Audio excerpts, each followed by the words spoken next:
The air inside the stone walls tasted of crushed sage and bitter root. It hung thick, stagnant against the low rafters. Lazarus lay on the woven mat, his chest rising in shallow, jagged intervals. Every inhalation sounded like dry leaves scraping against stone.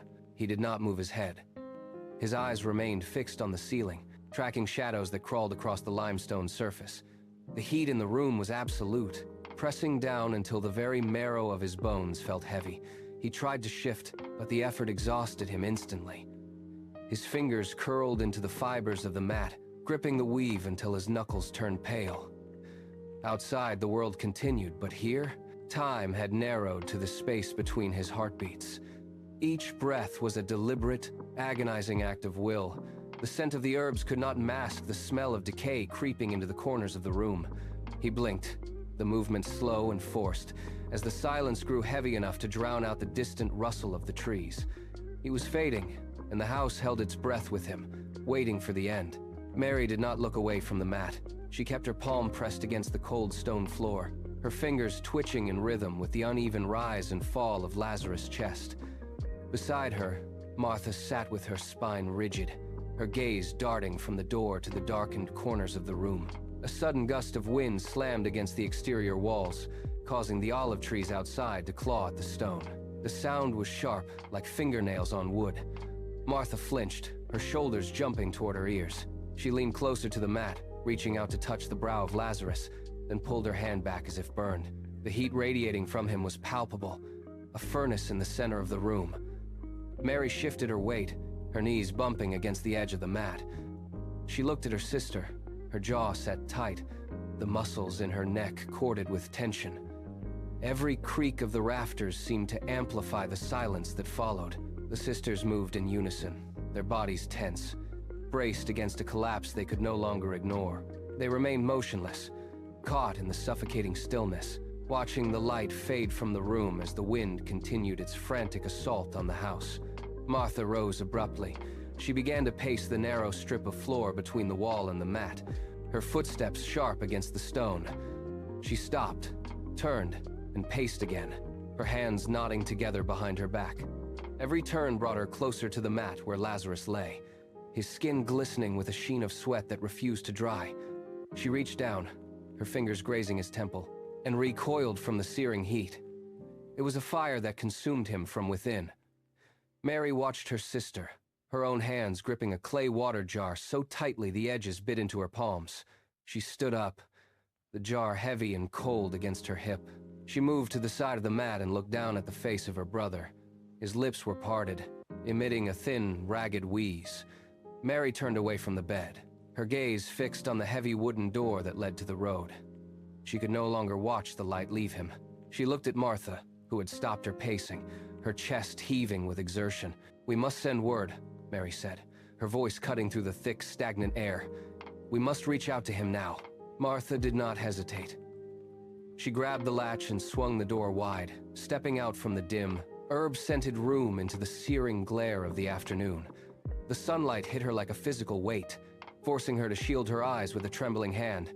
She scanned the dusty road, her breath coming in short, ragged bursts.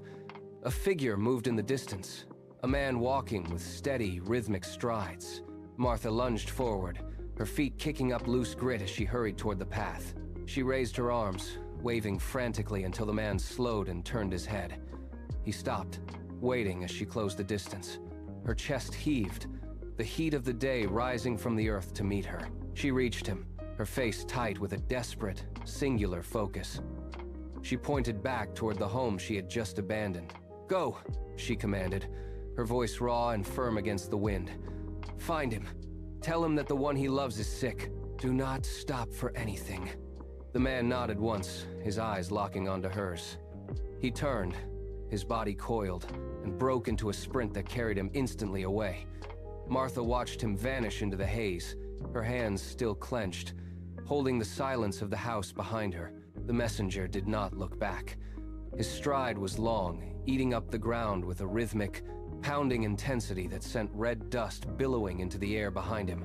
Each footfall was a sharp percussion against the baked earth.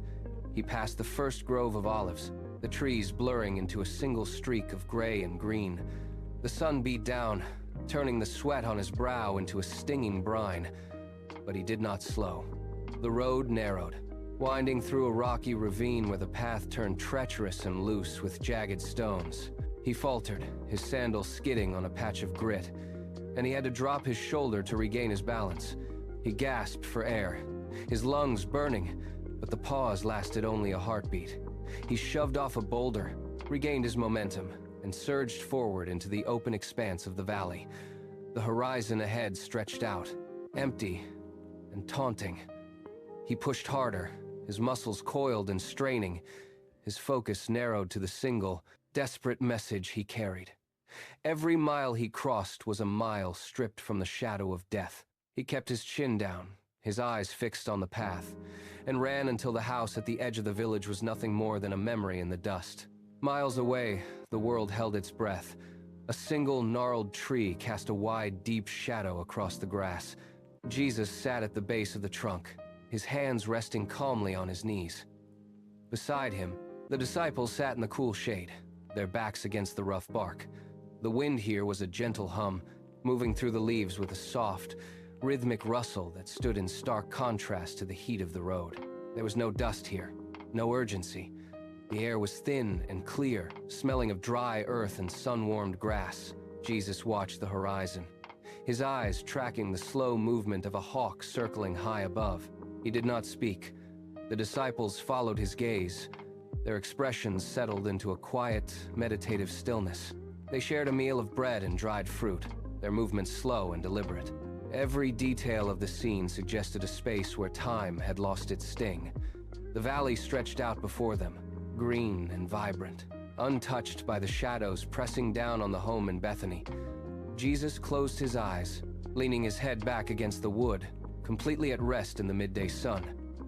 The silence was heavy, peaceful, and absolute, masking the news currently racing toward him across the plains. The silence shattered. A frantic pounding of feet against dry earth echoed across the clearing. Messenger burst through the line of trees, his chest heaving, his skin coated in a thick layer of red dust. He stumbled, his legs buckling under the weight of his travel, and he collapsed onto the grass just feet from where Jesus sat. The sound of his gasping breath was jagged and raw, cutting through the stillness like a blade. The disciples stood in unison, their bodies tightening as they moved to block the path. Messenger reached out a trembling hand, gripping the dirt to pull himself upright. He looked up, his eyes wide and bloodshot, scanning the faces of the men before him until he locked onto Jesus. "Lord," he choked out, his voice thin and cracking from days of dehydration. "He's sick, the one you love." The air in the clearing seemed to thicken. The disciple leaned forward, his hands clenched at his sides, his gaze shifting from the messenger to the horizon toward Bethany. The calm had vanished, replaced by a sharp, sudden gravity. Jesus remained still, his eyes fixed on the messenger, absorbing the weight of the words. The disciples stood frozen, the silence now heavy with the unspoken reality of the crisis. Jesus did not stand. He did not signal for water or supplies. He simply looked at the man on the ground, his eyes clear and steady. "This sickness is not unto death," Jesus said. His voice was firm, carrying across the clearing with a weight that forced the disciples to fall silent. "It is for the glory of God." Messenger blinked, his breath still coming in shallow, ragged bursts. He shifted his weight, preparing to rise, expecting the command to return at once to Bethany. But Jesus did not move. He turned his gaze back to the horizon, his posture relaxed, as if the urgency of the message had no power to alter the rhythm of the day. Messenger opened his mouth, then closed it, his brow furrowing in sharp confusion. The silence in the camp returned, but it was no longer peaceful. It was a barrier. The disciple looked at the messenger, then at his master, his jaw set. The command to leave never came. Jesus remained in the shade, his expression unreadable, leaving the messenger stranded in the realization that the journey home would not begin today. The sun climbed and dipped, marking the end of the first day without movement. Jesus stayed within the shade of the gnarled tree, his posture unchanged, his focus turned toward the quiet tasks of the camp. Messenger sat nearby, his hands gripping his knees as he watched the horizon, waiting for a signal that never arrived. The air remained still. On the second morning, the heat intensified, turning the ground into a baking surface that shimmered under the midday light. The disciple paced the perimeter, his footsteps heavy and rhythmic, his brow etched with lines of deepening concern. He stopped near Jesus, staring at him, looking for any sign of departure, but found only a profound, unsettling stillness. Time seemed to stretch and thin. The disciples moved with forced efficiency, gathering wood and tending to the fire, yet their eyes constantly darted toward the road leading back to Bethany. Messenger watched the shadows lengthen across the grass, his confusion hardening into a dull, throbbing ache. He had run with the speed of life and death, only to find himself trapped in a space where time had seemingly ceased to matter. Every hour felt like a weight, pressing down on the clearing as the delay stretched into its second full night. Inside the stone walls, the air grew thin. Lazarus lay on the mat, his chest rising and shallow, irregular pulses that barely disturbed the dust motes in the air. The oil lamp sat on a low ledge, its flame dancing with every draft that slipped through the door. Mary and Martha sat motionless, their eyes fixed on the light. The wick began to char, the glow shrinking into a guttering, blue-edged spark. It stretched, flared once with a desperate intensity, and then vanished. The room plunged into a suffocating gray. A sudden, sharp intake of air rattled in the throat of Lazarus. It was followed by a long, slow release that did not restart.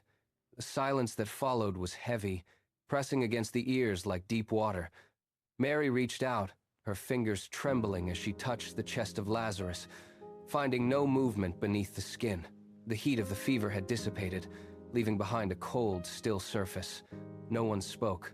The wind outside had died away, leaving the house trapped in a vacuum where time refused to move forward. The weight of the stillness filled every corner of the room, marking the end of the long wait. The stillness did not hold.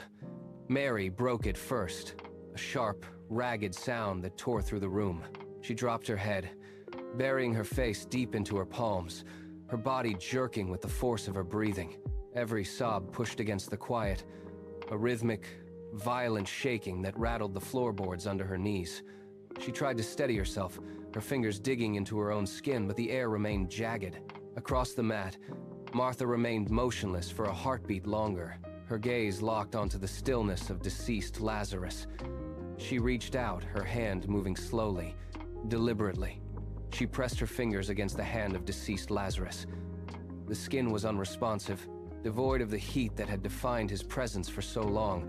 She tightened her grip, pulling his hand toward her own chest, as if the physical connection could anchor the reality of what had occurred.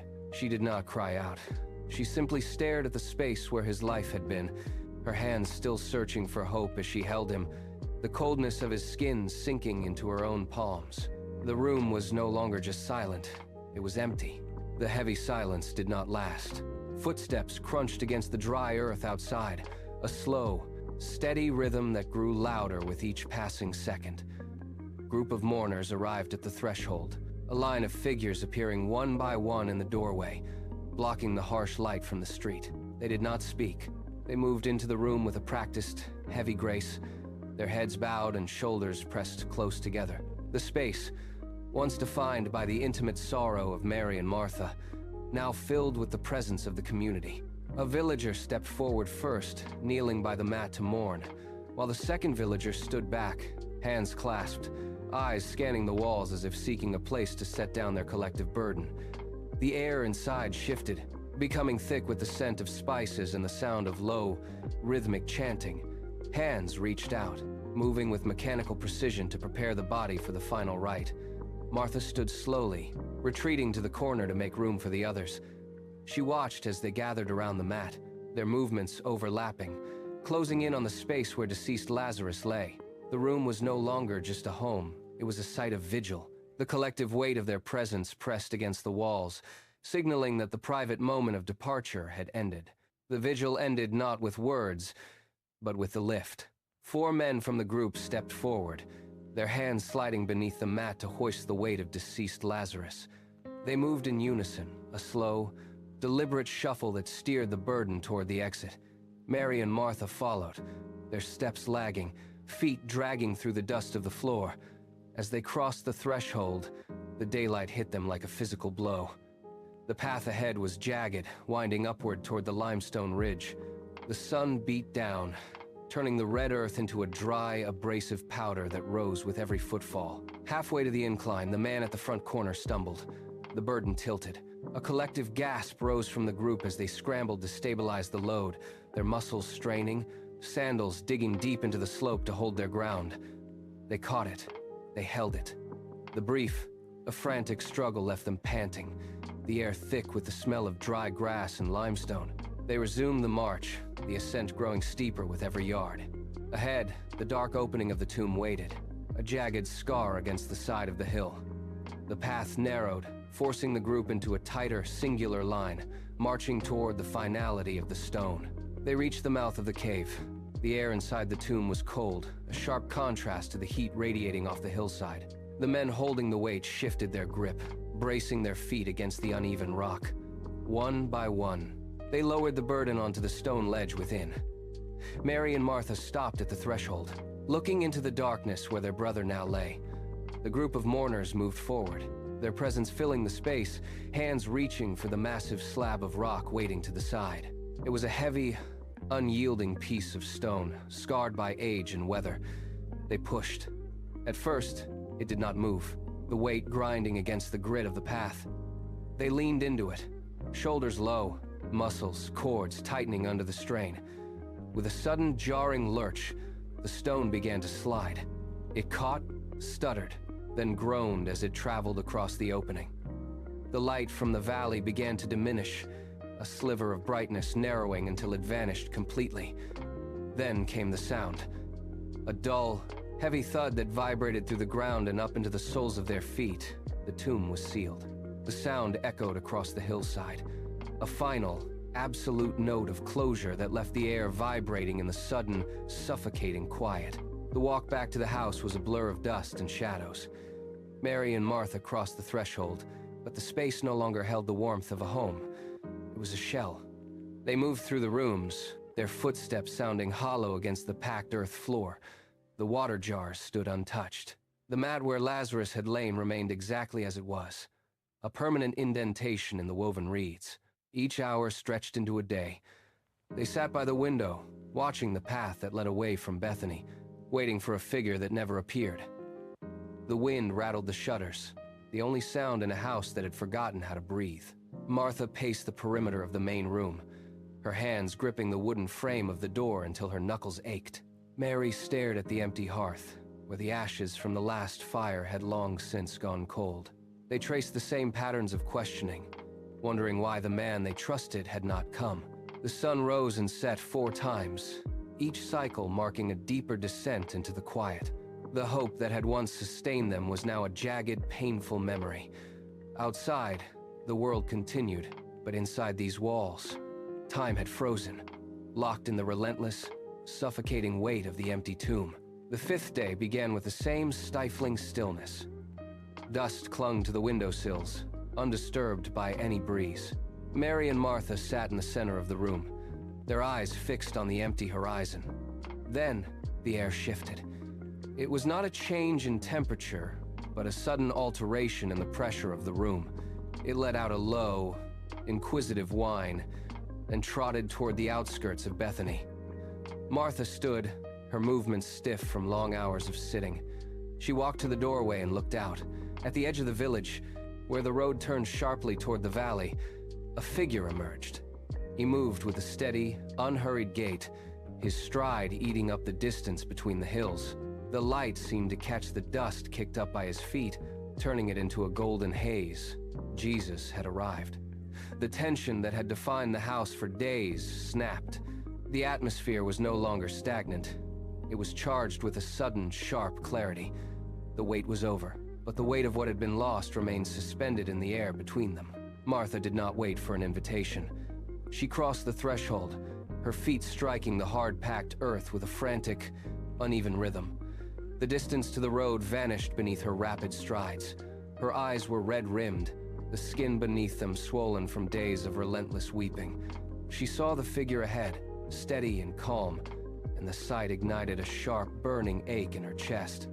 She did not slow down until she was mere paces away, her breath coming in jagged, shallow gasps. She stopped abruptly, her body leaning forward, vibrating with the force of her heartbreak. The words spilled out, raw and unfiltered, tearing through the quiet of the road. "Lord," she cried, her voice cracking under the pressure of her grief. "If you had been here, my brother would not have died." She stood there, her posture sagging, the weight of the last 4 days visible in the way her shoulders slumped and her hands shook at her sides. She stared at him, waiting, the accusation hanging heavy in the air between them. Every muscle in her frame was tight, a living testament to the desperate, agonizing hope that had died alongside him. She had expected a miracle, but all she found was the bitter sting of arrival after the end. Martha held her ground, though her hands trembled. She waited for a reaction, a flicker of remorse, or a gesture of comfort. None came. Jesus stood perfectly still. He did not step forward to bridge the distance, nor did he look away. His silence was not empty. It felt heavy, pressing against the air like a physical weight. The dust that had been swirling around the path settled instantly, as if intimidated by his proximity. He looked at her, and the intensity of his gaze made the surrounding hills seem to shrink.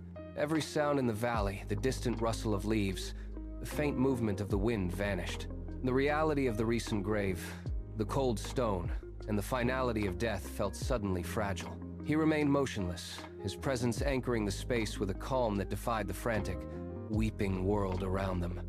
It was an authority that left no room for argument or doubt. Martha drew a sharp, uneven breath, her gaze locked onto his. She felt the sudden, terrifying pull of an impossible expectation. The air grew dense, charged with a power that hummed beneath the surface of the quiet road. He was there, and in his stillness, the boundary between the living and the dead seemed to thin. Jesus finally broke the silence. He did not raise his voice, yet the sound carried across the entire valley, striking the ears of the distant, gathered mourners. Every head turned. The air seemed to vibrate in sympathy with the intensity of his tone. He looked directly at Martha, his eyes steady, anchoring her to the ground as he spoke. "I am the resurrection and the life." The words were not a promise of future comfort, but a statement of absolute present power. They cut through the grief-stricken atmosphere like a blade through thick fog. He paused, letting the weight of the claim settle into the earth beneath their feet. The silence that followed was different from before. It was no longer heavy with dread, but charged with a sudden, sharp clarity. Martha stood frozen, her hands still shaking, but her weeping stopped. She stared at him, the impact of his words visible in the way her posture stiffened. Behind them, the group of mourners remained motionless, their collective breath caught in their throats. He did not look away. He stood as the center of the valley, the source of a reality that defied the finality of the tomb. The world held its breath, waiting for the consequence of such a claim. The sound of rapid footsteps broke the stillness. Mary emerged from the edge of the crowd, her pace frantic and uneven. She did not stop to speak to the others. She pushed through the line of mourners, her eyes fixed solely on the figure of Jesus. Reaching him, she did not stand. She collapsed. Her knees hit the hard, dry earth with a dull thud, and she crumpled forward, pressing her forehead into the dust at his feet. Her body shook with the force of her breath. She did not speak. She only wept. A low, rhythmic sound that rose from the ground and pulled at the air around them. The dust on her cheeks tracked the path of her tears, turning to mud as she pressed her face deeper into the dirt. Jesus looked down. His posture, previously rigid with authority, shifted. He stared at the woman broken before him, his gaze softening. The onlookers shifted, some turning away, others leaning in. The silence was absolute, save for the sound of her sobbing. Jesus reached out, his hand hovering briefly in the air before he steadied himself. The weight of her despair had transformed the space, turning the valley into a vessel for a grief that could no longer be contained by words. Jesus turned away from the dust where Mary still knelt. He did not look back. He began to walk, his stride steady but weighted. Every muscle in his shoulders seemed to pull inward, as if he were carrying the physical burden of the entire valley. He did not look at the path, but but toward the dark, jagged entrance of the tomb carved into the hillside. His face was a map of deep, visible sorrow. Lines etched into his features deepened with every step he took toward the stone. Behind him, the group of mourners rose in unison.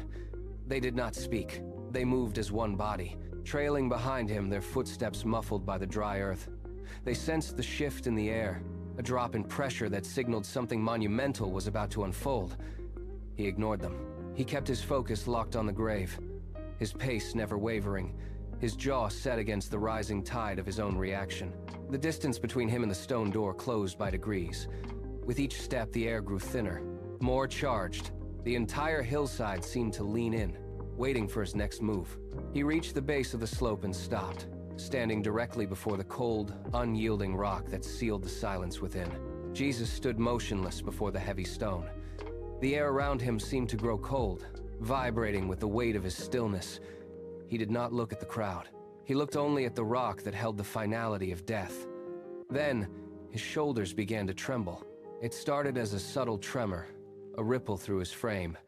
Before it broke, he covered his face with his hands, his breath hitching into a sharp, jagged sound. He wept. The tears were not quiet. They fell openly, tracking down his face, dropping onto the dry, cracked earth at his feet. He did not hide the intensity of his sorrow. He stood there, fully exposed in his humanity, while the sound of his sobbing echoed against the hillside. The group of mourners fell into a stunned silence. They had expected a command or a sign of power. Instead, they saw a man broken by loss. The distance between him and the bystanders vanished. In that moment, he was not a teacher or a miracle worker. He was a person grieving a friend. The entire valley held its breath, trapped in the orbit of his grief. Trapped in the orbit of his grief. Jesus wiped his face, his movements becoming precise and sudden. The transition from sorrow to absolute resolve was instant. He turned his gaze toward the tomb, his eyes locking onto the center of the stone slab. He raised a hand, pointing toward the blockage. "Take away the stone," he commanded. His voice was not loud, yet it cut through the valley with the weight of a physical force. The group of mourners shifted back, their feet scraping against the grit. Martha stepped forward, her hands raised as if to hold back the air itself. She stopped, her breathing shallow and ragged. "Lord," she whispered, her voice shaking as it reached him. "It has been 4 days. The body will have begun to decay." She cast a downward glance at the dust, then back at him, her entire posture signaling her internal conflict. She stood between the reality of the tomb and the impossibility of his words. Jesus did not blink. He kept his arm extended, his finger steady, pointing at the slab. He did not look at her. He waited. The silence returned, thicker than before, as the weight of her doubt pressed against the stillness of the hillside. Every person present stopped moving, trapped in the space between the command and the refusal. Jesus turned his head slowly. He looked directly at Martha, his gaze unwavering and heavy with an intensity that forced her to stand still. He did not lower his arm. He did not acknowledge the warning of decay. Instead, he spoke with a calm, penetrating clarity that seemed to push the very air outward. "Did I not tell you that you would see the glory of God if you believed?" The question hung in the space between them, stripping away the logic of the 4 days. Martha froze. Her hands, which had been raised in protest, slowly dropped to her sides. She stared at him, her lips parting as the weight of his words settled. The group of mourners, previously frozen in fear, now surged forward with a collective intake of breath. The atmosphere turned electric, a static charge that made the skin prickle. Every bystander watched the exchange, their heads darting between the stone tomb and the man who stood before it. The silence was no longer empty. It was pressurized, vibrating with the sudden shift from doubt to an inevitable, looming manifestation of power. Jesus did not break eye contact. He maintained his focus on her, demanding a recognition that transcended the physical reality of the grave. At the command, the men stepped forward. They moved with hesitation at first, then braced their shoulders against the rough surface of the rock.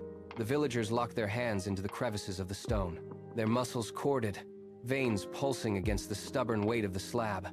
The stone did not move. It sat fixed in the earth, anchored by the weight of time and gravity. They used their hands to loosen the dirt, pushing with a collective, guttural grunt. The air grew thick with the sound of strained breath and the scrape of sandal. Then, a sharp, jarring vibration traveled through the ground. The stone shifted. A grinding screech erupted as the rock began to slide along the track. Dust exploded into the air, swirling in the sudden movement. The men leaned harder, their bodies angled against the resistance, until the rock finally pivoted away from the opening. The sound of stone hitting stone echoed against the hillside, a heavy final thud that signaled the end of the seal. The opening was clear. A dark, gaping void lay exposed behind the entrance, swallowing the afternoon light. The interior of the tomb was a black, silent cavity, waiting for the air to rush in. The men stumbled back, chests heaving, their eyes fixed on the darkness they had just uncovered. The heavy silence that followed the movement of the stone was broken only by the sound of ragged breathing. Villagers stepped back, their eyes darting between the dark, gaping void of the tomb and the figure of Jesus. He did not look into the darkness. Instead, he turned his back to the grave, lifting his face toward the golden sun. The murmurs of the crowd died out as he raised his hands. His posture was open, expectant, as if he were addressing someone standing just beyond the reach of the living. When he spoke, his voice rang out, clear and steady, vibrating across the rugged slope. "Father, I thank you that you have heard me."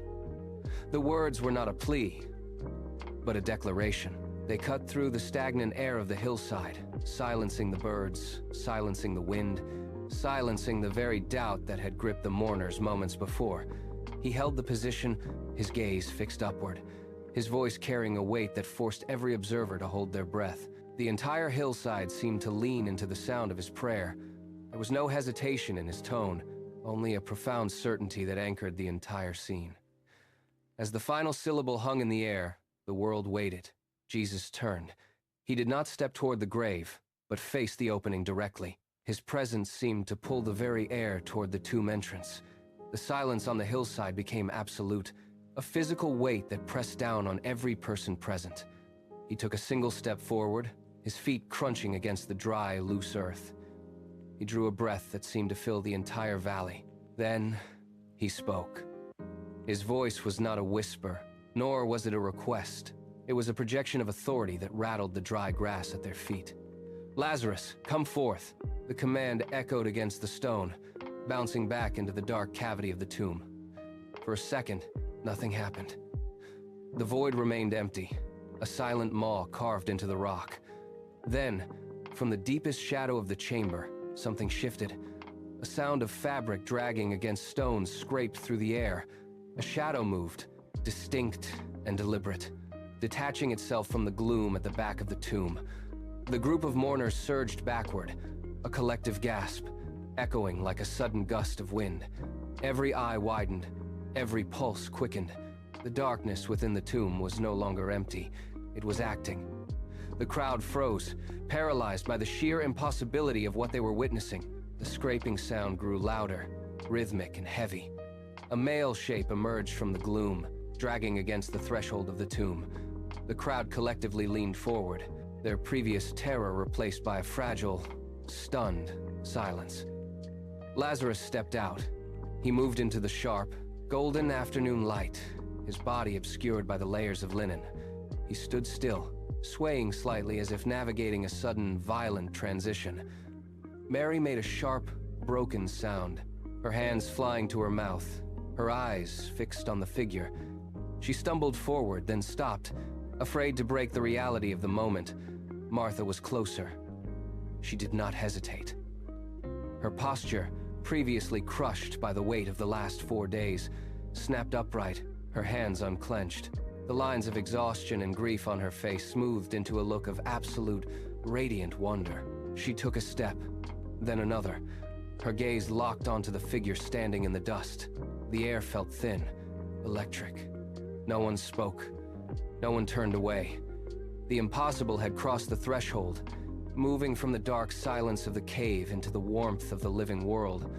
The mourners stood paralyzed, witnessing a transformation that defied every law of the earth. Lazarus stood at the threshold, his chest rising and falling in ragged, uneven gasps. The air around him was thick with the scent of the tomb. He swayed, his feet struggling for purchase on the dry, uneven ground. Jesus watched for a heartbeat, then gestured toward the group. "Loose him," he said. The command cut through the collective stupor of the crowd. 2 men stepped forward, his hands trembling as they reached for the bindings. They pulled at the knots, the fabric tearing with a sharp, dry sound that echoed against the stone. With every layer removed, Lazarus took deeper, more stable breaths. As the final strip fell, Mary and Martha surged forward. They did not wait for his balance to return. They reached out, their hands gripping his arms, his shoulders, his hands. The contact was solid, warm, and real. A sob broke from Mary, followed by a laugh that skipped across the hillside. The sound of their voices, mingling in disbelief and relief, filled the space between the cave and the sky. They clung to him, their bodies shaking, as the reality of his return grounded them firmly in the living world. The impossible had ceased to be a vision and had become a heartbeat. The sun began to dip below the ridge, casting a long, amber glow across the hillside. The shadows stretched. Touching the mouth of the tomb and the feet of those gathered there, Lazarus walked slowly, his steps gaining strength with every stride away from the stone. The crowd slowly dispersed, their murmurs fading into the cooling evening air. Mary and Martha walked beside him, their hands linked, refusing to let go. They stopped near the edge of the slope, turning to look back at the valley. The wind moved through the olive trees, a soft rustle that replaced the heavy silence of the morning. Jesus stood a short distance away, watching the horizon. The tension that had defined the day dissolved, replaced by a quiet, steady rhythm of life returning to its course. The impossible had been witnessed, yet the earth remained unchanged in its rotation. The sky deepened into shades of violet and gold, reflecting the stillness of the moment. No more words were needed. As the last sliver of light vanished, the hillside stood in absolute, profound peace. The miracle was complete, etched into the memory of the land, leaving only the warmth of the dusk and the steady, living breath of a man who had returned from the dark.